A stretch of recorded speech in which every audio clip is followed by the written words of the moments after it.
ಲೋಹಿತ್ ಕುಮಾರ್, ಈ ಕೇಸ್ ಎಲ್ಲಿ ತನಕ ಹೋಗ್ಬೇಕು, ಯಾವ ರೀತಿ ಹೋಗ್ಬೇಕು ಅಂತ ನಿಮ್ಗೆ ಅನ್ಸುತ್ತೆ? 40 ನಿಮಿಷ ಸರ್, ಯಾವುದೇ ಕೇಸ್ ಆದ್ರೂ ಕೂಡ ಕಾನೂನಾತ್ಮಕವಾಗಿ ಹೋಗ್ಬೇಕಾಗತ್ತೆ, ಪೊಲಿಟಿಕಲಿ ಹೋಗ್ಬಾರ್ದು. ಕಾನೂನಾತ್ಮಕವಾಗಿ ಹೋದ್ರೆ ಆ ಡೆತ್ ನೋಟ್ ಮೇಲೆ ಇರುವಂತ ಇಂಗ್ರೀಡಿಯೆಂಟ್ಸ್ ಮೇಲೆ ಆಗುತ್ತೆ. ಆ ಇಂಗ್ರೀಡಿಯೆಂಟ್ಸ್ ಮೇಲೆ ಆದ್ರೆ 5 ಜನ ಅರೆಸ್ಟ್ ಮಾಡ್ಬೇಕಾಗತ್ತೆ. ಪ್ರಿಯಾಂಕಾ ಖರ್ಗೆ ರಾಜೀನಾಮೆಯನ್ನ ಬಿಟ್ಟು ಅವ್ರನ್ನ ಆ ತನಿಖೆಯನ್ನ ಸ್ವಲ್ಪ ಶಕ್ತಿ ಪಡೋ ರೀತಿ ಮಾಡ್ಬೇಕಾಗತ್ತೆ ಅನ್ನೋದು ನನ್ನ ಒಂದು ಅಭಿಪ್ರಾಯ ಸರ್. ಈ ಪ್ರಕರಣದಲ್ಲಿ ಪ್ರಿಯಾಂಕಾ ಖರ್ಗೆ ಅವರ ಆಪ್ತರ ಹೆಸರು, ಅತ್ಯಾಪ್ತರ ಹೆಸರು ಮತ್ತೆ ಪ್ರಿಯಾಂಕಾ ಖರ್ಗೆ ಅವರ ಹೆಸರು ಅದರಲ್ಲಿ ಅವರ ಆಪ್ತರು ಅಂತ ಸೇರಿಸಿರೋದ್ರಿಂದ, ಮಂತ್ರಿ ಅಂತ ಸೇರಿಸಿರೋದ್ರಿಂದ ಈ ಪ್ರಕರಣದ ಮೇಲೆ ಈ ಸಚಿವರು ಅಥವಾ ಸರ್ಕಾರ ಪ್ರಭಾವ ಬೀರೋದು ಚಾನ್ಸಸ್ ಇರೋದ್ರಿಂದ ಈ ಕೂಡಲೇ ಅವ್ರನ್ನೆಲ್ಲಾರನ್ನೂ ಅರೆಸ್ಟ್ ಮಾಡಿ ಅದ್ರ ಜೊತೆಗೆ ಇವ್ರನ್ನೂ ಸಹ ತನಿಖೆಗೆ ಒಳಪಡಿಸಬೇಕಾಯ್ತದೆ. ಪ್ರಿಯಾಂಕಾ ಖರ್ಗೆ ಅವ್ರನ್ನೂ ಸಹ ತನಿಖೆಗೆ ಒಳಪಡಿಸ. ನಿಮ್ಮ ಎಲ್ಲೂ ಧ್ವನಿಯಲ್ಲಿ ಈಗ ಈ ಮೂಢ ಹಗರಣ ಬಂತಲ್ಲ, ನಾನು ಅವತ್ತು ಪದೇ ಪದೇ ಹೇಳ್ತಾ ಇದ್ದೆ, ಸಿಎಂ ರಾಜೀನಾಮೆ ಕೊಡಬೇಕು, ಸಿಎಂ ರಾಜೀನಾಮೆ ಕೊಡಬೇಕು ಅಂತ ಹೇಳೋದು ಬಿಟ್ರೆ ಆ ದುಡ್ಡು ಅಥವಾ ಆ ತಪ್ಪಿತಸ್ಥರು ಯಾರು ಅವರಿಗೆ ಶಿಕ್ಷೆ ಆಗಲಿ ಅಂತ ಸ್ವರ ಬರೋದಿಲ್ಲ. ಈಗ ಪ್ರಿಯಾಂಕರ್ಗೆ ವಿಚಾರಕ್ಕೂ ನಾನು ಹೇಳ್ತೀನಿ, ಓಕೆ, ನೀವು ರಾಜಕೀಯವಾಗಿ ನಿಮ್ಮ ಹೋರಾಟಗಳನ್ನ ಅದೇ ಥರ ಮಾತಾಡೋದು, ಅದಕ್ಕೆ ನಾವೇನು ಇಂಟರ್ಫಿಯರ್ ಆಗೋಕ್ಕಾಗಲ್ಲ, ನಿಮ್ಮ ರಾಜಕೀಯ ಅದು. ಆದರೆ ಅದೇ ರಿಪಬ್ಲಿಕನ್ನದ ಒಂದು ರಿಪ್ರೆಸೆಂಟೇಟಿವ್ ಆಗಿ ನಾನು ಹೇಳ್ತಾ ಇರುವಂಥದ್ದು, ನಮ್ಮ ಒಂದು ಕಳಕಳಿ ಏನಪ್ಪ ಅಂತಂದರೆ, ಆತ ಸಚಿನ್ ಪಂಚಾಲ್ ಕಾಂಗ್ರೆಸ್ಸೋ BJPಯ ಗುತ್ತಿಗೆದಾರನ ಮತ್ತೊಬ್ಬ, ಆತ ಏನು ಅಷ್ಟೈಶ್ವರ್ಯಗಳನ್ನು ಇಟ್ಟುಕೊಂಡು ಬದುಕುವಂಥವನಲ್ಲ. ಹಾಗಂತ ಅಷ್ಟೈಶ್ವರ್ಯ ಇದ್ದವನು ಸಾಯಬೇಕು ಅಂತ ನಾನು ಹೇಳ್ತಾ ಇರೋದಲ್ಲ. ಆದರೆ ಅಂಥವನೊಬ್ಬನ ಬೇಡಿಕೆ ಇದೆಯಲ್ಲ, ಯಾರು ಬೇಕಿದ್ರೂ ಅವನ ಗಂಟಲನ್ನು ಏನು ಹಿಡಿಬಹುದು, ಆತನ ಸಹೋದರರ ವಾಯ್ಸನ್ನು ಏನು ಬಂದ್ ಮಾಡ್ಬೋದು. ಅಂಥದಕ್ಕೆ ಅವಕಾಶ ಕೊಡಬಾರ್ದು. BJPಯ ಹೋರಾಟ ಕೇವಲ ಪ್ರಿಯಾಂಕರ್ಗೆ ರಾಜೀನಾಮೆ ಕೊಟ್ಟರೆ ನಿಮಗೆ ಸಮಾಧಾನ, ಅಥವಾ ಸಚಿನ್ ಪಂಚಾಲ್ಗೆ ನೋಡಿ, ಈ ರಾಜು ಕಪೂರ್ ಗ್ಯಾಂಗ್ 8 ಜನ ಪ್ಲಸ್ ಪ್ರಿಯಾಂಕಾ ಖರ್ಗೆ 9 ಜನ. ಏನಕ್ಕೆ 8 ಜನ ಇನ್ನೂ ಅರೆಸ್ಟ್ ಮಾಡಿಲ್ಲ ಅಂದ್ರೆ, ಬಿಕಾಸ್ ಅವರಿಗೆ ಮಂತ್ರಿಗಳ ಸಪೋರ್ಟ್ ಇದೆ. ಬರ್ದಿದ್ದಾರೆ ಡೆತ್ ನೋಟ್ ಅಲ್ಲಿ, ವೆರಿ ಸಿಂಪಲ್. ಡೆತ್ ನೋಟ್ ಅಲ್ಲಿ ಮಂತ್ರಿಗಳ ಸಪೋರ್ಟ್ ಇದೆ. ಕಲಬುರಗಿಯಲ್ಲಿ ಯಾವ ಮಂತ್ರಿ ಇರಕ್ ಸಾಧ್ಯ ಸರ್? ಸರ್, ಕಾಮಿಡಿ ಆಗ್ಬಿಡುತ್ತೆ, ನೋಡ್ತಿರೋ ಜನಕ್ಕೆ ಗೊತ್ತು ಸರ್, ಕಾಮಿಡಿ ಆಗ್ಬಿಡುತ್ತೆ.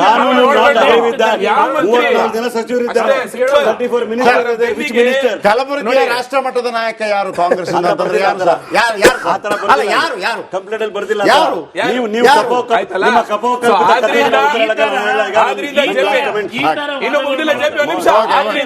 ಆ 8 ಜನ ಪ್ಲಸ್ 9 ಪ್ರಿಯಾಂಕಾ ಖರ್ಗೆ ಅವರ ಹೆಸರು FIR ನಲ್ಲಿ ಹಾಕಿ ಅವ್ರ ರಾಜೀನಾಮೆ ಕೊಟ್ಟು ತನಿಖೆ ಮಾಡಲೇಬೇಕು.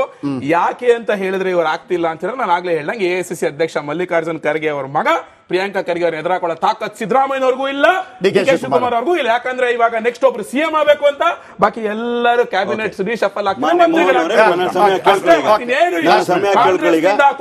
ನ್ಯಾಯ ಸಿಗಲ್ಲ. ನಾನು ಹೇಳ್ತಾ ಇರ್ತಕ್ಕಂಥದ್ದಂದ್ರೆ, ಮಲ್ಲಿಕಾರ್ಜುನ್ ಖರ್ಗೆ ಅವರ ಹೆಸರು ತರೋದ್ರಿಂದ ನೀವು ಪ್ರಚಾರ ತಗೊಳ್ಳಿ ಗಿಟ್ಟಿಸ್ಕೊಳ್ಳೋಕೆ ಹೋದ್ರೂ ಕೂಡ ಏನು ಪ್ರಯೋಜನ ಆಗೋದಿಲ್ಲ. ಆಮೇಲೆ ಪ್ರಿಯಾಂಕಾ ಖರ್ಗೆ ಅವರ ಹೆಸರು ಯಾವ್ದ್ರಲ್ಲೂ ಕೂಡ ಮೆನ್ಷನ್ ಆಗಿಲ್ಲ ಅನ್ನೋ ಮಾತ್ರ ಹೇಳ್ತಾ ಇದ್ದೀನಿ. ಯಾರು ಯಾವ ಸಾವಾಗಿದೆಯೋ, ಸಚಿನ್ ಪಂಚಾಳ ಇರ್ಬೋದು, ಅವರ ಹೇಳಿಕೆಗಳ ವಿಚಾರ ಅನುಗುಣವಾಗಿ ಮತ್ತು ರಾಜು ಕಪನೂರ್ ಅವರು ಹೇಳ್ಕೊಟ್ಟಿರ್ತಕ್ಕಂಥ ವಿಡಿಯೋ ರಿಲೀಸ್ ಏನು ಮಾಡಿದ್ದಾರೆ, ಎರಡನ್ನೂ ಕೂಡ ಕನ್ಸಿಡರ್ ಮಾಡಿಕೊಂಡು ಪಾರದರ್ಶಕವಾಗಿ ತನಿಖೆ ಮಾಡ್ತಕ್ಕಂಥ ಆಶ್ವಾಸನೆ ಆರ್ ಕನ್ನಡ ಮೂಲಕ ಕೊಡ್ತಾ ಇದ್ದೇನೆ. ಖಂಡಿತವಾಗ್ಲೂ ಕೂಡ ಅವ್ರ ಕುಟುಂಬಕ್ಕೆ ಸಾಂತ್ವನ ಹೇಳೋ ಜೊತೆಗೆ ಅವ್ರ ಆತ್ಮಕ್ಕೆ ಶಾಂತಿ ಬರಬೇಕಾದ್ರೆ ನ್ಯಾಯವನ್ನು ದೊರಕಬೇಕಾದ ಮಾಡ್ತೀವಿ. ಆದ್ರೆ ಬಿಜೆಪಿಯವರು ಹಗಲುಗನ್ನು ಕಾಣಿಸಿ ಬಿಡಬೇಕಾಗ್ತದೆ. ನೀವು ಏನೇ ಮಾಡಿದ್ರು ಕೂಡ ಪ್ರಿಯಾಂಕಾ ಖರ್ಗೆ ಅವರನ್ನ ಕಟ್ಟಾಕ್ಲಿಕ್ಕೆ ಸಾಧ್ಯವೇ? ನಿಮ್ ಕೈಯಲ್ಲಾಗೋದಿಲ್ಲ. ನೀವು ಮಾಡಿದ ಅನಾಚಾರಗಳ ಬಗ್ಗೆ, ನೀವು ಮಾಡಿದ ಭ್ರಷ್ಟಾಚಾರದ ಬಗ್ಗೆ, ನೀವು ಮಾಡದಿರ್ತಕ್ಕ ಅವ್ಯವಹಾರಗಳ ಬಗ್ಗೆ ಪ್ರಿಯಾಂಕಾ ಖರ್ಗೆ ಅವರು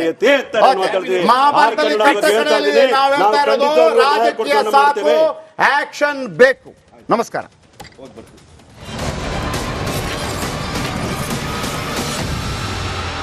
ಲೋಹಿತ್ ಕುಮಾರ್, ಈ ಕೇಸ್ ಎಲ್ಲಿ ತನಕ ಹೋಗ್ಬೇಕು, ಯಾವ ರೀತಿ ಹೋಗ್ಬೇಕು ಅಂತ ನಿಮ್ಗೆ ಅನ್ಸುತ್ತೆ? 40 ನಿಮಿಷ ಸರ್, ಯಾವುದೇ ಕೇಸ್ ಆದ್ರೂ ಕೂಡ ಕಾನೂನಾತ್ಮಕವಾಗಿ ಹೋಗ್ಬೇಕಾಗತ್ತೆ, ಪೊಲಿಟಿಕಲಿ ಹೋಗ್ಬಾರ್ದು. ಕಾನೂನಾತ್ಮಕವಾಗಿ ಹೋದ್ರೆ ಆ ಡೆತ್ ನೋಟ್ ಮೇಲೆ ಇರುವಂತ ಇಂಗ್ರೀಡಿಯೆಂಟ್ಸ್ ಮೇಲೆ ಆಗುತ್ತೆ. ಆ ಇಂಗ್ರೀಡಿಯೆಂಟ್ಸ್ ಮೇಲೆ ಆದ್ರೆ 5 ಜನ ಅರೆಸ್ಟ್ ಮಾಡ್ಬೇಕಾಗತ್ತೆ. ಪ್ರಿಯಾಂಕಾ ಖರ್ಗೆ ರಾಜೀನಾಮೆಯನ್ನ ಬಿಟ್ಟು ಅವ್ರನ್ನ ಆ ತನಿಖೆಯನ್ನ ಸ್ವಲ್ಪ ಶಕ್ತಿ ಪಡೋ ರೀತಿ ಮಾಡ್ಬೇಕಾಗತ್ತೆ ಅನ್ನೋದು ನನ್ನ ಒಂದು ಅಭಿಪ್ರಾಯ ಸರ್. ಈ ಪ್ರಕರಣದಲ್ಲಿ ಪ್ರಿಯಾಂಕಾ ಖರ್ಗೆ ಅವರ ಆಪ್ತರ ಹೆಸರು, ಅತ್ಯಾಪ್ತರ ಹೆಸರು ಮತ್ತೆ ಪ್ರಿಯಾಂಕಾ ಖರ್ಗೆ ಅವರ ಹೆಸರು ಅದರಲ್ಲಿ ಅವರ ಆಪ್ತರು ಅಂತ ಸೇರಿಸಿರೋದ್ರಿಂದ, ಮಂತ್ರಿ ಅಂತ ಸೇರಿಸಿರೋದ್ರಿಂದ ಈ ಪ್ರಕರಣದ ಮೇಲೆ ಈ ಸಚಿವರು ಅಥವಾ ಸರ್ಕಾರ ಪ್ರಭಾವ ಬೀರೋದು ಚಾನ್ಸಸ್ ಇರೋದ್ರಿಂದ ಈ ಕೂಡಲೇ ಅವ್ರನ್ನೆಲ್ಲಾರನ್ನೂ ಅರೆಸ್ಟ್ ಮಾಡಿ ಅದ್ರ ಜೊತೆಗೆ ಇವ್ರನ್ನೂ ಸಹ ತನಿಖೆಗೆ ಒಳಪಡಿಸಬೇಕಾಯ್ತದೆ. ಪ್ರಿಯಾಂಕಾ ಖರ್ಗೆ ಅವ್ರನ್ನೂ ಸಹ ತನಿಖೆಗೆ ಒಳಪಡಿಸ. ನಿಮ್ಮ ಎಲ್ಲೂ ಧ್ವನಿಯಲ್ಲಿ ಈಗ ಈ ಮೂಢ ಹಗರಣ ಬಂತಲ್ಲ, ನಾನು ಅವತ್ತು ಪದೇ ಪದೇ ಹೇಳ್ತಾ ಇದ್ದೆ, ಸಿಎಂ ರಾಜೀನಾಮೆ ಕೊಡಬೇಕು, ಸಿಎಂ ರಾಜೀನಾಮೆ ಕೊಡಬೇಕು ಅಂತ ಹೇಳೋದು ಬಿಟ್ರೆ ಆ ದುಡ್ಡು ಅಥವಾ ಆ ತಪ್ಪಿತಸ್ಥರು ಯಾರು ಅವರಿಗೆ ಶಿಕ್ಷೆ ಆಗಲಿ ಅಂತ ಸ್ವರ ಬರೋದಿಲ್ಲ. Correct. ಈಗ ಪ್ರಿಯಾಂಕರ್ಗೆ ವಿಚಾರಕ್ಕೂ ನಾನು ಹೇಳ್ತೀನಿ, ಓಕೆ, ನೀವು ರಾಜಕೀಯವಾಗಿ ನಿಮ್ಮ ಹೋರಾಟಗಳನ್ನ ಅದೇ ಥರ ಮಾತಾಡೋ ಅದಕ್ಕೆ ನಾವೇನು ಇಂಟರ್ಫಿಯರ್ ಆಗೋಕ್ಕಾಗಲ್ಲ, ನಿಮ್ಮ ರಾಜಕೀಯ ಅದು. ಆದರೆ ಅದೇ ರಿಪಬ್ಲಿಕನ್ನದ ಒಂದು ರಿಪ್ರೆಸೆಂಟೇಟಿವ್ ಆಗಿ ನಾನು ಹೇಳ್ತಾ ಇರುವಂಥದ್ದು, ನಮ್ಮ ಒಂದು ಕಳಕಳಿ ಏನಪ್ಪ ಅಂತಂದರೆ, ಆತ ಸಚಿನ್ ಪಂಚಾಲ್ ಕಾಂಗ್ರೆಸ್ಸೋ BJPಯ ಗುತ್ತಿಗೆದಾರನೋ ಮತ್ತೊಬ್ಬ, ಆತ ಏನು ಅಷ್ಟೈಶ್ವರ್ಯಗಳನ್ನು ಇಟ್ಟುಕೊಂಡು ಬದುಕುವಂಥವನಲ್ಲ. ಹಾಗಂತ ಅಷ್ಟೈಶ್ವರ್ಯ ಇದ್ದವನು ಸಾಯಬೇಕು ಅಂತ ನಾನು ಹೇಳ್ತಾ ಇರೋದಲ್ಲ. ಆದರೆ ಅಂಥವನೊಬ್ಬನ ಬೇಡಿಕೆ ಇದೆಯಲ್ಲ, ಯಾರು ಬೇಕಿದ್ರೂ ಅವನ ಗಂಟಲನ್ನು ಏನು ಹಿಡಿಬಹುದು, ಆತನ ಸಹೋದರರ ವಾಯ್ಸನ್ನು ಏನು ಬಂದ್ ಮಾಡಬಹುದು. ಅಂಥದಕ್ಕೆ ಅವಕಾಶ ಕೊಡಬಾರ್ದು. BJP ಹೋರಾಟ ಕೇವಲ ಪ್ರಿಯಾಂಕರ್ಗೆ ರಾಜೀನಾಮೆ ಕೊಟ್ಟರೆ ನಿಮಗೆ ಸಮಾಧಾನ, ಅಥವಾ ಸಚಿನ್ ಪಂಚಾಲ್ಗೆ ನಿಮಗೆ ನ್ಯಾಯ ಸಿಗ್ಬೇಕು ಪ್ರಯತ್ನ? ಅಂದ್ರೆ ನೋಡಿ, ಈ ರಾಜು ಕಪೂರ್ ಗ್ಯಾಂಗ್ 8 ಜನ ಪ್ಲಸ್ ಪ್ರಿಯಾಂಕಾ ಖರ್ಗೆ 9 ಜನ. ಏನಕ್ಕೆ 8 ಜನ ಇನ್ನೂ ಅರೆಸ್ಟ್ ಮಾಡಿಲ್ಲ ಅಂದ್ರೆ, ಬಿಕಾಸ್ ಅವರಿಗೆ ಮಂತ್ರಿಗಳ ಸಪೋರ್ಟ್ ಇದೆ. ಬರ್ದಿದ್ದಾರೆ ಡೆತ್ ನೋಟ್ ಅಲ್ಲಿ, ವೆರಿ ಸಿಂಪಲ್. ಯಾವ ಮಂತ್ರಿ? ಡೆತ್ ನೋಟ್ ಯಾವ ಅಲ್ಲಿ ಮಂತ್ರಿ? ಮಂತ್ರಿಗಳ ಸಪೋರ್ಟ್ ಇದೆ. ಕಲಬುರಗಿಯಲ್ಲಿ ಯಾವ ಮಂತ್ರಿ ಇರಕ್ ಸಾಧ್ಯ ಸರ್? ಹಂಗ ಒಪ್ಕೊಳ್ಳಲ್ಲ ಸರ್, ಇದು ಕಾಮಿಡಿ ಆಗ್ಬಿಡುತ್ತೆ. ನೋಡ್ತಿರೋ ಜನಕ್ಕೆ ಗೊತ್ತು ಎಷ್ಟು ಮಂತ್ರಿಗಳು ಮಾಡಿದ್ದಾರೆ? ಸರ್, ಕಾಮಿಡಿ ಆಗ್ಬಿಡುತ್ತೆ. ಕಾನೂನು ಯಾವ ಮಂತ್ರಿ? 34 ಜನ ಸಚಿವರಿದ್ದಾರೆ. ಅಷ್ಟೇ, simple. 34 minister, which minister? ಕಲಬುರಗಿಯ ರಾಷ್ಟ್ರ ಮಟ್ಟದ ನಾಯಕ ಯಾರು? ಕಾಂಗ್ರೆಸ್ ಯಾರು? ಕಂಪ್ಲೇಂಟ್ ಅಲ್ಲಿ ಬರ್ದಿಲ್ಲ. ಯಾರು? ನೀವು ಆಯ್ತಲ್ಲ? ನಿಮ್ಮ ಕಪೋ So, ಆದ್ರಿಂದ ಇನ್ನು ಮುಗಿದಿಲ್ಲ JP, ಒಂದು ನಿಮಿಷ. ಆದ್ರಿಂದ ಆ 8 ಜನ ಪ್ಲಸ್ 9 ಪ್ರಿಯಾಂಕಾ ಖರ್ಗೆ ಅವರ ಹೆಸರು FIR ನಲ್ಲಿ ಹಾಕಿ ಅವ್ರು ರಾಜೀನಾಮೆ ಕೊಟ್ಟು ತನಿಖೆ ಮಾಡಲೇಬೇಕು. ಯಾಕೆ ಅಂತ ಹೇಳಿದ್ರೆ ಇವ್ರು ಆಗ್ತಿಲ್ಲ ಅಂತ ಹೇಳಿದ್ರೆ, ನಾನು ಆಗ್ಲೇ ಹೇಳ್ದಂಗೆ AICC ಅಧ್ಯಕ್ಷ ಮಲ್ಲಿಕಾರ್ಜುನ್ ಖರ್ಗೆ ಅವ್ರ ಮಗ ಪ್ರಿಯಾಂಕಾ ಖರ್ಗೆ ಅವ್ರ ಎದುರಾಕೊಳ್ಳೋ ತಾಕತ್ ಸಿದ್ದರಾಮಯ್ಯನವರಿಗೂ ಇಲ್ಲ, DK ಶಿವಕುಮಾರ್ ಅವ್ರಿಗೂ ಇಲ್ಲ. ಯಾಕಂದ್ರೆ ಇವಾಗ ನೆಕ್ಸ್ಟ್ ಒಬ್ರು CM ಆಗ್ಬೇಕು ಅಂತ, ಬಾಕಿ ಎಲ್ಲರೂ ಕ್ಯಾಬಿನೆಟ್ ಶಫಲ್ ಕುಟುಂಬಕ್ಕೆ ನ್ಯಾಯ ಸಿಗಲ್ಲ. ಈಗ ನಾನು ಹೇಳ್ತಾ ಇರ್ತಕ್ಕಂಥದ್ದಂದ್ರೆ, ಮಲ್ಲಿಕಾರ್ಜುನ್ ಖರ್ಗೆ ಅವರ ಹೆಸರು ತರೋದ್ರಿಂದ ನೀವು ಪ್ರಚಾರ ತಗೊಳ್ಳಿ ಗಿಟ್ಟಿಸ್ಕೊಳ್ಳೋಕೆ ಹೋದ್ರೂ ಕೂಡ ಏನು ಪ್ರಯೋಜನ ಆಗೋದಿಲ್ಲ. ಆಮೇಲೆ ಪ್ರಿಯಾಂಕಾ ಖರ್ಗೆ ಅವರ ಹೆಸರು ಯಾವುದರಲ್ಲೂ ಕೂಡ ಮೆನ್ಷನ್ ಆಗಿಲ್ಲ ಅನ್ನೋ ಮಾತು ಹೇಳ್ತಾ ಇದ್ದೀನಿ. ಯಾರು ಯಾವ ಸಾವಾಗಿದೆಯೋ, ಸಚಿನ್ ಪಂಚಾಳ ಇರ್ಬೋದು, ಅವರ ಹೇಳಿಕೆಗಳ ವಿಚಾರ ಅನುಗುಣವಾಗಿ ಮತ್ತು ರಾಜು ಕಪನೂರ್ ಅವರು ಹೇಳ್ಕೊಟ್ಟಿರ್ತಕ್ಕಂಥ ವಿಡಿಯೋ ರಿಲೀಸ್ ಏನ್ ಮಾಡಿದ್ದಾರೆ, ಎರಡನ್ನೂ ಕೂಡ ಕನ್ಸಿಡರ್ ಮಾಡಿಕೊಂಡು ಪಾರದರ್ಶಕವಾಗಿ ತನಿಖೆ ಮಾಡ್ತಕ್ಕಂಥ ಆಶ್ವಾಸನೆ ಆರ್ ಕನ್ನಡ ಮೂಲಕ ಕೊಡ್ತಾ ಇದ್ದೇನೆ.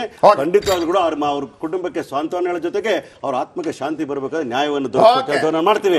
ಆದ್ರೆ ಬಿಜೆಪಿಯವರು ಹಗಲುಗನ್ನು ಕಾಣಿಸಿ ಬಿಡಬೇಕಾಗ್ತದೆ. ನೀವು ಏನೇ ಮಾಡಿದ್ರು ಕೂಡ ಪ್ರಿಯಾಂಕಾ ಖರ್ಗೆ ಅವರನ್ನ ಕಟ್ಟಿ ಹಾಕ್ಲಿಕ್ಕೆ ಸಾಧ್ಯವೇ ನಿಮ್ಮ ಕೈಲಾಗೋದಿಲ್ಲ.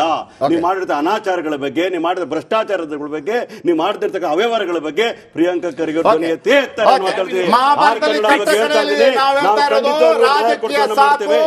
ಆಕ್ಷನ್ ಬೇಕು. ನಮಸ್ಕಾರ.